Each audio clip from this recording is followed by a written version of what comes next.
وہ جیسے گلیوں نالیوں کی سیاست کرتے ہوئے چیختا ہے جلسے میں، ویسے ہی انٹرنیشنل کمیونٹی کے سامنے چیخ رہا تھا، گلا پھاڑ پھاڑ کے، منہ پھلا پھلا کے، تھوک منہ سے نکل رہا تھا، آپ نے دیکھا ہوگا، مگر دنیا نے بادر نہیں کیا۔ اب اس کا تازہ ترین جو رد عمل ہے وہ سنیے کہ کل اسٹیٹ ڈپارٹمنٹ امریکہ میں جو بریفنگ ہوئی اس سے سوالات کیے گئے پاکستان پہ گرنے والے میزائل کے حوالے سے۔ جب ان سے پوچھا گیا کہ اس پر آپ کا کیا رد عمل ہے تو انہوں نے کہا نو کامنٹس۔ پھر جب انہیں زیادہ استفسار کیا گیا اور زیادہ پش کیا گیا تو انہوں نے کہا کہ بھارتی وزارت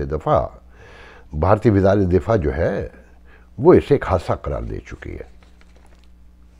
جو ڈپلومیسی کی زبان سمجھتے ہیں انہیں پتہ ہے اس کا کیا مطلب ہے کہ بھارتی ڈیفنس منسٹری اسے ایک ایکسیڈنٹ قرار دے چکی ہے، مطلب امریکہ بھی اب یہی سمجھتا ہے کہ ایک ایکسیڈنٹ تھا۔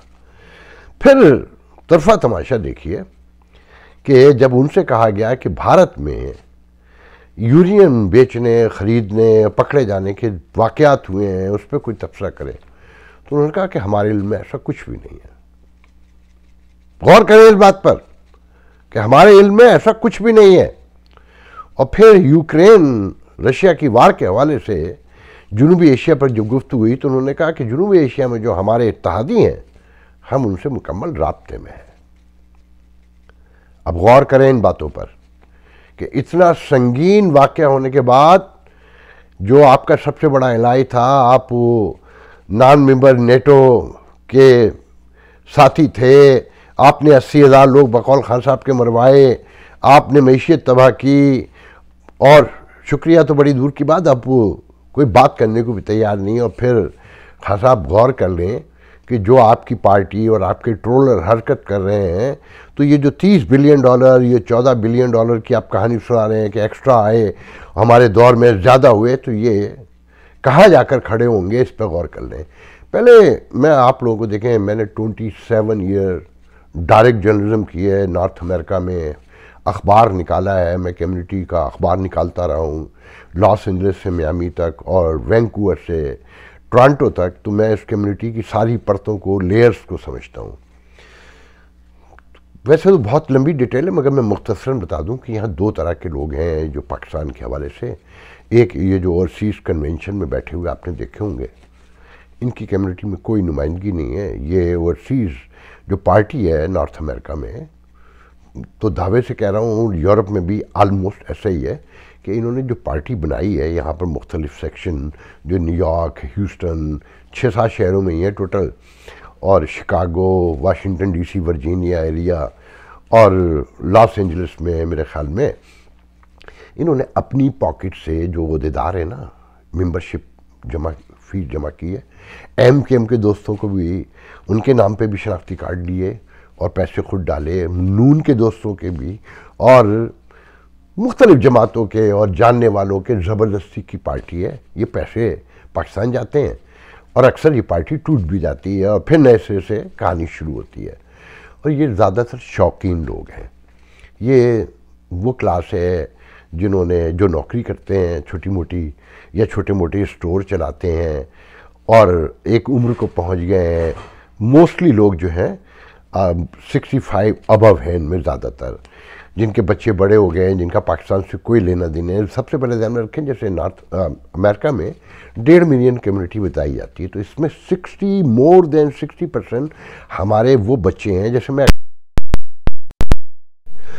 ان کا 4 کا پاکستان کے معاملات سے کوئی لینا دینا نہیں، ان کو کچھ پتہ بھی نہیں ہے، نہ وہ جاننا چاہتے ہیں، نہ انٹرسٹڈ ہیں۔ اگر سال میں 1 دفعہ چلے جائیں یا 2 سال میں، 3 سال میں، تو جو باتیں کرتے ہیں وہ آپ لوگ سوچ بھی نہیں سکتے۔ تو جو میری عمر کے لوگ ہیں اور جو پاکستان میں، مطلب ہماری روحیں تو وہیں بھٹک رہی ہیں نا، کہ ایک تربیت کے ساتھ آئے تھے، پوری تعلیم لے کر آئے تھے، ہمارا مائنڈ سیٹ بھی وہی ہے۔ اچھا پھر یہ ذہن میں رکھیں کہ یہ 80 کی دہائی میں آنے والی اکثریت ہے جو مارشل لاء میں پیدا ہوئی، مارشل لاء میں پلی بڑھی، جوان ہوئی، ایجوکیشن لی، پھر یہاں آ گئی، تو مائنڈ سیٹ وہیں پھنسا ہوا ہے۔ دوسرا وہ طبقہ ہے جن کے پاس لمبا مال ہے اور وہ آپ کے ہر حکمران طبقے کے دوست ہیں، اس حکومت میں بھی دوست ہیں وہ، یہ حکومت چلی جائے گی، نواز شریف کی آ جائے، زرداری کی آ جائے یا کوئی بھی آ جائے، یہ ان کے پھر تعلقات نکل آئیں گے. انہیں کوئی انٹرسٹ نہیں ہے، یہاں کوئی بڑی تنظیم نہیں ہے، کوئی بڑا پلیٹ فارم نہیں ہے. یہ ایک لمبی کہانی ہے کہ اسٹیبلشمنٹ نے کیسے انہیں توڑ کے رکھا کہ اگر یہ متحد ہو گئے، جمع ہو گئے تو یہ سوالات کریں گے ڈیموکریسی کے حوالے سے، ہیومن رائٹس کے حوالے سے، کیوس کے حوالے سے، اکنامکس کے حوالے سے. تو انہوں نے کبھی، یہ ایک تفرقہ، ایک بڑی لمبی تفصیل ہے. یہاں سب سے بڑی جو تنظیم ہے نارتھ امریکہ میں نہیں بلکہ یورپ میں بھی لگا لیں تو وہ پاکستانی امریکن ڈاکٹرز جو اپنا کہلاتی ہے، اور یہ اسے یہاں پر ایک سب سے بڑی انٹرٹینمنٹ کمپنی کہا جاتا ہے کہ ایک سالانہ کنونشن ہوتا ہے جس میں زیادہ تر انڈین ایکٹر آتے ہیں. اس کے کنونشن کی تیاری میں ہی جو عہدیدار ہوتے ہیں وہ لگے رہتے ہیں. جیسی کنونشن ختم ہوتا ہے کھیل بھی ختم. ان کا کوئی امپریشن نہیں ہے یہاں پر، کوئی سوشو پولیٹیکل ان کی امپیکٹ نہیں ہے سسٹم میں. صرف یہ ہے کہ اگر پاکستان جس کے ساتھ ملے ہوئے ہوتے ہیں، جو حکومت ہوتی ہے، اس کے حق میں بیانات دلوانے کے لیے چندہ کر کے کانگریس مین سے بیان دلوا دیا، کسی سینیٹر سے بیان دلوا دیا، جس کا کوئی امپیکٹ نہیں ہوتا. تو اس سچویشن میں سارے معاملے کو دیکھیں، جیسے خان صاحب ان کو ہوا دینے کے لیے کہ آپ کو ووٹ کا حق ہی نہیں، میں تو چاہتا ہوں آپ الیکشن بھی لڑیں. تو یہ دیکھیں اس کنونشن میں نے بہت سے لوگوں کو دیکھا جنہیں میں پرسنل لیول پر جانتا ہوں کہ وہ مسلم لیگ میں بھی رہے ہیں، اور وہ کیوں نکلے مسلم لیگ نون سے کہ اسٹیج ان کے ہاتھ نہیں آیا.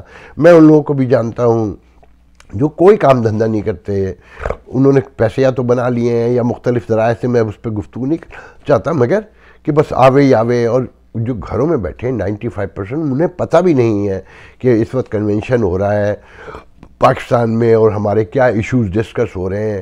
پاکستانی اوورسیز کے جو ایشوز ہیں وہ آج تک ڈسکس نہیں ہوئے، نہ ہوں گے. دیکھیں خان صاحب کی تقریر میں کمال چورن بیچا گیا، فوج کی بھی تعریفیں کی کہ ایک منظم فوج ہے، دنیا کی مسلمانوں کی سب سے بڑی فوج ہے جس نے اس ملک کو بچا کے رکھا ہوا ہے، ورنہ عراق، صومالیہ، فلانا دھماکہ، وہ سارے آپ نے سنے ہوں گے کہ ماشاءاللہ سے اس فوج نے ورنہ اس ملک کے 3 ٹکڑے ہو چکے ہوتے، کیونکہ فوج سے تعلقات خراب ہے نا، اور اسے نیوٹرل بتایا جا رہا ہے. تو وہ نیوٹرلزم ختم کرنے کے لیے، جیسے شیخ رشید نے بھی کہا کہ آپ جسے میری پارٹی کہہ رہے ہیں وہ نیوٹرل ہیں مگر وہ پاکستان کے ساتھ ہیں، اور وہ سب کو مشورہ دے رہے ہیں کہ افہام و تفہیم سے کام لے، اور اگر یہ جلسے ہوئے، فلانا ہوا اور آپس میں لڑائی ہوئی تو پھر سب کچھ ختم ہو جائے گا. دھمکیاں بھی ساتھ میں دی جا رہی ہیں.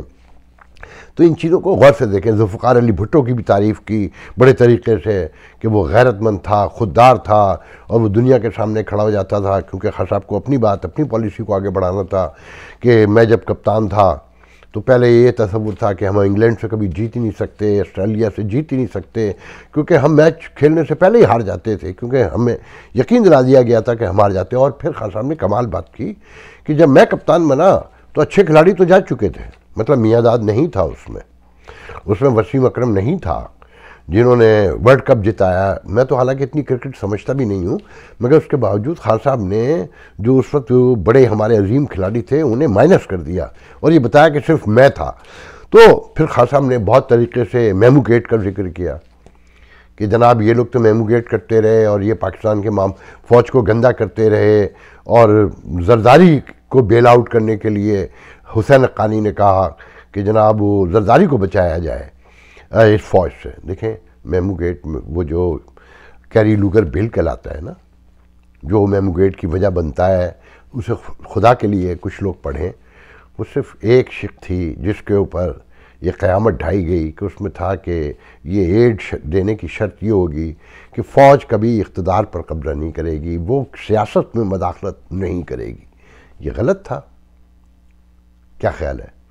یا ڈان لیگ کا حوالہ جو دیا گیا، ڈان لیگ کو پڑھ کے جناب یہ کہ نواز شریف جو ہے نا وہ پاکستان کی فوج کو کہتا تھا کہ یہ فوج ساری خرابیاں پیدا کر رہی ہے اور میں تو ہندوستان کے ساتھ ہوں. یا پھر خان صاحب کا یہ کہنا کہ دیکھیں میں نہ اینٹی امریکہ ہوں، نہ میں اینٹی برطانیہ ہوں، اور میں تو اینٹی انڈیا بھی نہیں ہوں. مگر سارے کام دیکھیں اس وقت جو ٹرولنگ ہو رہی ہے، جو گفتگو ہو رہی ہے، وہ ساری کی ساری ویسٹرن ورلڈ کے خلاف اسلام فوبیا کھڑا کر کے، پھر کہ دیکھیں اسلام فوبیا کے حوالے سے یونائٹڈ نیشن میں ریزولوشن پاس ہونے جا رہا ہے جو ہماری محنت کا نتیجہ. جسٹن ٹروڈن کے حوالے دیے جا رہے ہیں کہ انہوں نے کہا کہ آزادی اظہار رائے یہ نہیں ہے کہ کسی کے مذہب کے خلاف، کی سیرت کے خلاف گفتگو کی جائے، پیوٹن کے حوالے دیے. یہ نان ایشوز ہیں. ایک بے وقوف آدمی دنیا میں کہیں پاگل بیٹھا ہوا اگر میرے نبی کی شان میں کوئی گستاخی کرتا ہے، خدا نخواستہ، اس سے میرے نبی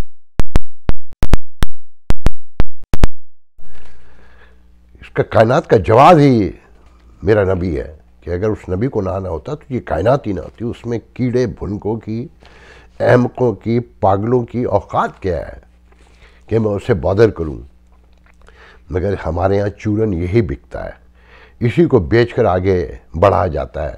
خان صاحب کی تقریر میں جو ظلم تھا وہ سب سے بڑا یہ تھا کہ جو کارنامے گنوائے گئے، آپ یقین کریں، یہ جو آپ کو بتایا جاتا ہے نا کووڈ، میں نے 3 سال دیکھا ہے جا کر، کوئی ایس او پیز نام کی چیز نہیں تھی، کوئی بھی. صرف ٹیلی فون پہ میسج ہوتا تھا کہ عوام نے اور حکومت نے مل کر کووڈ کے خلاف یہ کیا وہ کیا. جیسے ابھی وہ 30% کا جو دعویٰ کیا تھا نا کھانے کے راشن پہ وہ دیں گے سبسڈی، تو بعد میں اسی ٹیلی فون پہ تھا کہ جی آپ مہینے میں ایک بار 1000 روپے کی جو ہے نا شاپنگ کے اوپر آپ جو بھی سبسڈی مل سکتی ہے. بتاتے کچھ ہیں، کرتے کچھ ہیں. تو کووڈ میں آپ یقین کریں، آپ اپنے گروانوں میں جھانک لیں، اپنے آپ سے سوال کر لیں. آپ کے جاننے والوں میں درجنوں لوگ مرے ہوں گے، میرے جاننے والوں میں اتنے لوگ مرے ہیں پاکستان میں، ایک ایک گھر میں 3 لوگ مرے ہیں. لوگ ہاسپٹل نہیں گئے، لوگ ٹیسٹ کروانے نہیں گئے. کیوں ٹیسٹ کروانے کیوں نہیں گئے؟ 6,500 روپے کا ٹیسٹ تھا. کیسے جاتے ہیں؟ ایک فیملی شادیوں میں گئے اور لوگ پورے اس میں ہو کر آئے ہیں، کووڈ لے کر آئے ہیں، مگر اس ٹیسٹ کروانے اس لیے نہیں گئے کہ پیسے جیب میں نہیں تھے. یہ جو ٹیسٹ ہوا کرتے تھے یا ہو رہے ہیں، اب دیکھیے گا جب سے ایئر لائنوں نے ختم کیا ہے کہ یہ جو اوورسیز پاکستانی جاتے تھے، جو ٹورسٹ اکا دکا جاتے تھے، ان کے لیے لازم تھا. تو یہ اسی کا ڈیٹا اکٹھا کر کے آپ کے سامنے پیش کرتے رہے ہیں. یہ ہر معاملے میں صرف جھوٹ بولتے ہیں، جھوٹ بولنے کے علاوہ کچھ نہیں کرتے، اور یہ اوورسیز پاکستانیوں سے صرف پیسہ بٹورتے ہیں. ہر دور میں نواز شریف نے بھی یہی کیا، زرداری نے بھی یہی کیا، فوجی حکومتوں نے بھی یہی کیا. یہ اثاثہ قرار دیتے ہیں، مگر ہماری کمیونٹی میں کبھی اتحاد نہیں ہونے دیا. کبھی ان کونسلیٹ نے، ان ایمبیسیز نے کبھی ایک پلیٹ فارم بنانے کے لیے کام نہیں کیا کہ انہیں متحد کیا جائے. یہ جو آپ کے ہاں سامنے بیٹھے ہوئے تھے نا، ان کے چہرے غور سے دیکھیں نا. یہ امریکن کینیڈین سسٹم سے نہ یورپین سسٹم سے اکثریت واقف ہے، نہ انہیں پاکستان کی پولیٹکس کا پڑھتا ہے، نہ یہ پڑھتے ہیں، نہ یہ لکھتے ہیں. 90% لوگ ان میں 10% ہوں گے یقیناً. ریئر تو ہر جگہ ہوتے ہیں نا، کہ جو لوگ پڑھتے ہیں اور سمجھنے کی کوشش کرتے ہیں. اس وقت صرف امریکہ کے ویسٹرن ورلڈ کے خلاف مہم چلائی جا رہی ہے. یہ دکھایا جا رہا ہے کہ خان صاحب کو یہ گرانا چاہتے ہیں. ان کے بہت پڑھے لکھے لوگ بھی اس وقت ویڈیو بنا کے، کیونکہ پیسے مل رہے ہیں نا. میں ابھی ایک تازہ ویڈیو، میں نام نہیں لوں گا، اینکر ہیں بہت مشہور جو شہباز گل جیسے لوگوں کو لانے کے ذمہ دار ہیں. آپ نوٹ کریں کہ اوورسیز پاکستانیوں میں سے داتے کس طرح کے لوگ ہیں. یہ شہباز گل آپ کو لگتا ہے کہ کوئی بہت پڑھا لکھا آدمی ہے؟ یا اس کی لینگویج، اس کی زبان، یہ جو گفتگو کرتا ہے کہ جناب کوئی اندر نہیں جانے دیں گے، کسی کو ووٹ نہیں ڈالنے دیں گے، مطلب کانسٹیٹیوشن کی توہین. جبکہ اسپیکر کو بٹھا کر وہاں کی جو اسمبلی کی کمیٹی ہے جو لا کو ڈیل کرتی ہے، اس نے بٹھا کر سمجھا دیا ہے کہ آپ ووٹ ڈالنے سے نہیں روک سکتے، آپ ان کا ووٹ کاؤنٹ کرنے سے انکار نہیں کر سکتے، اس کے بعد جو کارروائی آپ نے کرنی ہے کریں گے. مگر آپ کو چورن یہ بیچا جا رہا ہے. غور سے چیزوں کو دیکھیں. میں تو صرف آپ کو یہ بتانے کی کوشش کر رہا ہوں کہ یہ جو سوشو پولیٹیکل کیاس ہے نا، یہ آپ کو کہیں لے کر نہیں جائے گا. آج ڈالر کی قیمت تیزی سے بڑھ رہی ہے. 2 دن سے دیکھیں 180 سے ابو 185 کے پاس اس وقت بک رہا ہے، اور یہ کیاس 14 دن اور رہے گا. تو اندازہ لگائیں. اس میں سب سے امپورٹنٹ بات یہ ہے کہ جب تک انتخابات آپ کے ملک میں جعلی، لوٹ کے، چھین کر، زبردستی کے، دھاندلی کے ہوتے رہیں گے، یہ سوشو پولیٹیکل کشیدگی اس کے نتائج بڑے خوفناک ہوں گے. آپ یہ دیکھیں نفرتیں کس عروج پر جا کے کھڑی ہو گئی ہیں, کیا زبان کیا لینگویج استعمال ہو رہی ہے, اور جو یہ حرکت کرتے ہیں وہ آرام سے نیوٹرل بنے بیٹھے ہیں, اور انہیں دکھا کر ڈرایا جا رہا ہے, بتایا جا رہا ہے کہ اگر تم بہت گن ڈالو گے تو وہ آ جائیں گے. آ جائیں, اب بچا کیا ہے, آپ بھی آ جائیے, پھر آ جائیے. آپ ہر 10 سال بعد تو آ جاتے ہیں. آپ نے کبھی الیکشن, کبھی سوشو پولیٹیکلی سیٹلمنٹ ہونے ہی نہیں دیا کہ اگر انتخابات غیر جانبدارانہ ہوتے رہیں جیسے دنیا میں ہوتے ہیں. ادارے کام کرنا چھوڑ چکے ہیں. آپ یہ دیکھیں کہ کل خاقان عباسی ہے, رانا ثناء اللہ کون کہہ رہا تھا مجھے یاد نہیں آ رہا, کہ جن لوگوں نے سیکٹری اور پارلیمنٹ لاؤنجز میں گھس کے اریسٹ کیا, ان پولیس افسروں کو وہ نشان عبرت بنا دیا جائے گا. اس پولیس کو ہر حکومت استعمال کرتی ہے. یہ تھانہ کلچر ان لوگوں نے ڈیولپ کیا, یہ ہر دور میں ڈیولپ ہوا ہے. جب ایک دوسرے سے دست و گریباں ہوں گے تو ادارے تو استعمال ہوں گے نا. اسی لیے تو ادارے ناکارہ ہو گئے, کام کرنا چھوڑ دیا. اور آج سکرات کا عالم ہے. کوئی ادارہ, آپ اپنے آپ سے سوال کر لیں, میں ہر بار پوچھتا ہوں کہ آپ کی نظر میں کوئی ایک ادارہ ہے جو کام کرتا ہے؟ آپ کا ایک ادارہ منظم کہلاتا تھا, آج اس میں بھی ٹوٹ پھوٹ کی خبریں ہیں کہ ایک جنرل بننا چاہتا ہے آرمی چیف, تو دوسرا ایکسٹینشن لینا چاہتا ہے, تو تیسرا اضطراب میں ہے, تو چوتھا یہ کہہ رہا ہے. دیکھیں نیچرل ایک پروسیس ہوتا ہے کہ اگر جب ٹوٹ پھوٹ شروع ہوتی ہے نا اور اسے فوری کیئر نہ کیا جائے تو پھر ٹوٹ پھوٹ بڑھتی جاتی ہے, کم نہیں ہوتی. تو دعا کریں کہ عقل آئے اس اسٹیبلشمنٹ کو, عقل آئے ان سیاستدانوں کو. دیکھیں میں سب اور اکثر دہراتا ہوں, یہ جو تحریک عدم اعتماد ہے نا, میں اس کے بالکل حق میں نہیں ہوں. 1 سال رہ گیا تھا, ٹوٹل 1 سال. اس کے انجام تک پہنچنے دیتے, لوگ اپنے طور پہ دیکھتے کہ اینڈ تک یہ کیا کرتے ہیں. آج تو یہ دعویٰ کر رہا ہے نا وہ کہ میں 1.5 سال میں سب کچھ کر دوں گا, جو 3.5 سال میں نہیں کر سکا. تو یہ تحریک عدم اعتماد خان صاحب کو آگے لے کر جائے گی, پیچھے نہیں لے کر جائے گی.